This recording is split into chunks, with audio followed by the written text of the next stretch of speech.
What's going on YouTube? Rocket here, and today I'm going to be showing you a Void Titan build that I've been playing and using a lot within Onslaught. Very fun to use. You got Volatile Rounds explosions, you got Unraveling rounds going around, tons of explosions in general. You got tons of Void explosions going on. Start off real quick just so we can get straight into it. The main thing I want to really quickly point out, we're going to be using the Heart of Inmost Light chest armor piece for the Titans, obviously. If you don't know what this does, I'll put it on screen a little bit for you to read it more easily. The perk is called Overflowing Light. Using an ability, grenade, melee, or barricade, empowers the other two abilities. Empowered means abilities have faster regeneration speed, melees and grenades do more damage, and barricades have more hit points. Your ability uptimes are about to go pretty high or much higher than what they usually are, but we're definitely going to come back to this more. So we're going to jump straight into the Void subclass. Today we're going to be using obviously Sentinel Shield, having a super that can damage targets, and obviously when you're being surrounded and stuff, pop this and you can just shield bash everything, get everything out the way. It's very offensive and defensive, which I really like. Shield throw, we're going to be using shield throw instead of shield bash because personally me, I'm dumb. I sometimes really get myself. I shield bash into exploding targets. Scatter grenades, this is the grenade that has the shortest base cooldown. The other one is magnetic grenade, but screw magnetic grenade. With the empowerment damage that you get from the Heart of Inmost Light, these scatter grenades can do some damage. Like, trust me, the scatter grenades are very worth it. But be careful, these can damage you. I think I've died twice from my own scatter grenades because I just get so close. I'm low health. So be careful on that. For one of the Void aspects, we're going to be using Bastion, which when I cast my barricade, you get a Void overshield. Other aspect is going to be Controlled Demolitionist. Hitting targets with any Void ability or a Volatile Explosion will make them volatile. This is the thing making things explode all the time. Grants you and nearby allies health when volatile targets explode near you. This is obviously really helpful. It has saved my life multiple different times. But moving on to fragments, we're going to go through these ones probably pretty quickly. Echo of Starvation, picking up a Void Breach or an Orb of Power, mainly focusing on Orb of Powers. Grants Devour. Devour, obviously combined with this, is another way of just keeping you alive. Echo of Explosion, Void ability, final blows cause targets to explode. More explosions. Simple as that. Echo of Instability, defeating targets with grenades, grants volatile rounds to your Void weapons, this is obviously another way to be able to make targets volatile and explode, and it's very helpful. It's very fun too. We have some different options for this if you want, but this is the main one I like to use, which is Echo Provision. Damaging targets with grenades, grants melee energy. The main reason I'm using this is because my strength stat is the lowest stat out of the discipline and resilience stat, which obviously are the main three abilities and the main three things that are being used with the Heart of Inmost Light. I'm giving help towards my strength, which is what I really want. Instead of this, if you didn't want to really use this, or if your strength's pretty high and you feel like it's pretty fine, then I would honestly switch it to either Echo of Reprisal, final blows when surrounded by commands, grant super energy, or this one, Echo of Exchange.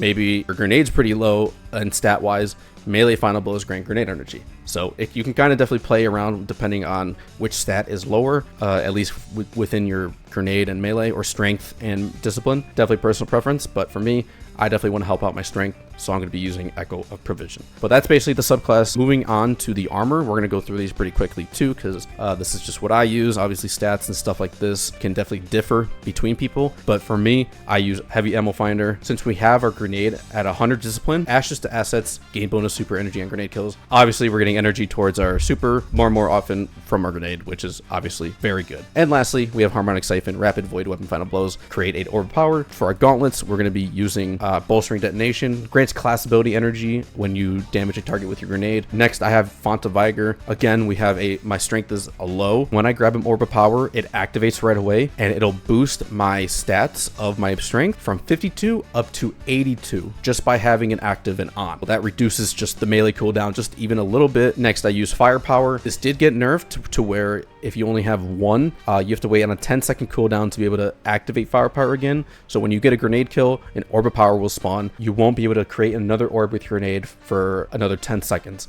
which is fine because you shouldn't really have your grenade back under 10 seconds, really. I personally, for chest plates, I like to use one reserve mod for whatever heavy weapon I'm using, and then the other two, it will depend on what enemies I'm facing. You get the gist. I like to use one reserve and then 2 resist things. But moving on, we're going to go to the leg armor. I'm going to be using 2 Void weapon surges to help out my Void weapon that I am going to be using. This is going to be like a 17% damage bonus towards my Void weapon. We're using a Void SMG SMG, at least I am. So obviously I would like to be able to help out my SMGs just a little bit. And lastly, we're using Innervation, reduces grenade cooldown each time you pick up an orb of power. You might think like, why not use Invigoration to help out your melee? I mainly want to help get my grenade even faster because I play around with my grenade a little bit more. Obviously your grenade is important to one, volatile rounds for your void weapons. When you get a grenade kill with that, the Echo Instability fragment. Defeating targets with grenades grants volatile rounds. If you can have constant volatile rounds on your void weapons, let's do so. Let's do that. That's what we want. We want explosions upon explosions all the time and whenever we can get it. So if we can get our grenade back much faster, especially with my grenade discipline being already at 100, then we want that. That's what I want, at least personally. Class abilities, or my class marks, sorry. We're going to be using Outreach. This kind of makes up for the orb for the boots. When I cast my class ability, it reduces the melee cooldown. But lastly, I do use Reaper. We're going to be using our barricade a lot, so pop my barricade and then kill a target and an orb of power pops up right away. That's very helpful. Again, helpful for me, helpful for my team. It's all good. Moving on to weapons, I'm going to be specifically saying strand weapons. Any strand weapon in your primary is going to be, or in your first slot is going to be very helpful because we're going to be taking advantage of Flint Striker, mainly for a heavy, but I'll talk about that in a bit. The main things for strand though is going to be Unraveling Orbs as well as Horde Shuttle. Unraveling Orbs, whenever you pick up a orb of power, your strand weapons are granted unraveling rounds. And then Horde Shuttle, damaging unraveled targets, occasionally spawns a Threadling. So these two play on each other very usefully. What I like to do is when I pick up an orb of power, swap to either the shotgun or even the Scatter Signal Fusion Rifle or even the new Tusk of the Boar Waveframe Grenade Launcher. Literally grab an orb of power, see a group of ads, take it out, shoot one of the ads, one ad, all it takes to make them unraveled, and then damage them with my Volatile Round Recluse. You got explosions and unraveling going crazy. It's awesome. Moving on to our Recluse. Perks don't matter, but we're mainly using Recluse. One, Recluse is a void weapon, and two, it came back with Into Light, so it gets this origin perk where final blows grant grenade energy when playing with a light subclass. So obviously we're playing with Void. We're playing with Void, Sentinel Shield. Obviously, anytime I get a kill with this weapon, I get grenade energy. So that's another thing, getting me my grenade much faster, and it's perfect. It's very perfect. And for heavy, honestly, this is also another thing you could definitely choose from. Personally, I like to use Whisper the Worm. That's why I say the Flint Striker perk is artifact perk is very nice. It grants me Radiant whenever I get precision shots with solar weapons, and obviously Whisper the Worm is a heavy. It's a heavy and heavy on precision shots. So I like to use this for bosses mainly, especially stationary bosses. This thing, you just constantly can be shooting at an enemy. You get the Radiant buff, free bonus damage for all your weapons, but mainly obviously Whisper the Worm when I'm shooting at a boss. Now you might be thinking you probably don't want to be using an SMG and Whisper when you start to get to like wave 30 and finish off the final 20. So that's why when I reach wave 30, I will switch out Whisper for Retrofit Escapade and then switch out Recluse for the Graviton Lance. These weapons are going to be better to keep up with how things are going to be through the last 20 waves. Obviously it gets a lot more harder and hectic, and obviously we're going to benefit from having an exotic weapon because of our heavy ammo finder. You find more heavy when you're using a exotic weapon, and obviously we get to use the void weapon surges, gets to boost these things. We have the volatile rounds for both weapons, Graviton Lance with volatile rounds plus cosmology, that goes crazy. So it really helps and keeps up with the difficulty scale in Onslaught. But to speak on the how the abilities and gameplay kind of works, the only thing you really need to make sure is one, have patience. Two, don't be just spamming your abilities. Honestly, that's mainly the two. What I like to do, obviously my strength is my lowest thing, so I like to just start off with my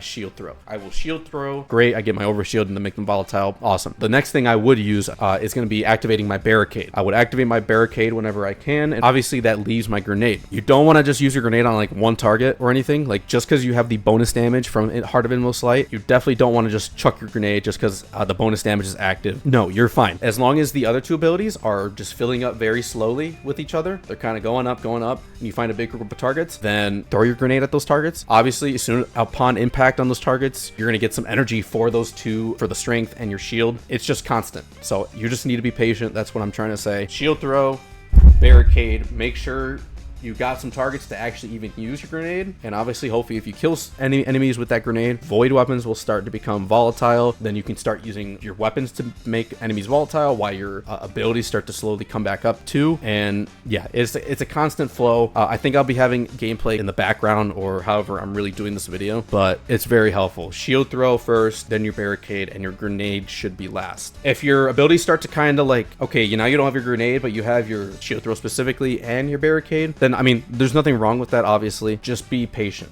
right? Just make sure you're using them when there's a big group of ads. Don't just throw it when there's like one enemy that's just spawned in or something. You definitely don't want to just use them whenever you really want. Yeah, that's basically the whole build. That's basically all I really needed to really say for this. Obviously, it gives me a good chance to be able to explain everything and why I'm using things and how things are used and all that stuff. So not to take up more of your time, if you enjoyed this video, definitely leave a like. If you do, this will definitely let me know if I should be doing some more build videos. I want to be able to hopefully, you know, get some little stuff kind of going on the YouTube, especially with the final shape coming out. Kind of really want to see if I can kind of get myself in the YouTube space with at least something, you know, something helpful, something useful, other than just TikToks and posting shorts and all that stuff. So again, thank you for watching. If you enjoyed, leave a like, subscribe for more, and let me know, was the build fun? Was it useful? Did it get you to complete 50 waves on Legend? And yeah, I just want to make sure that you definitely had a good time with this. Other than that, hope you guys have a good rest of your day, and I'll catch you guys in that next video.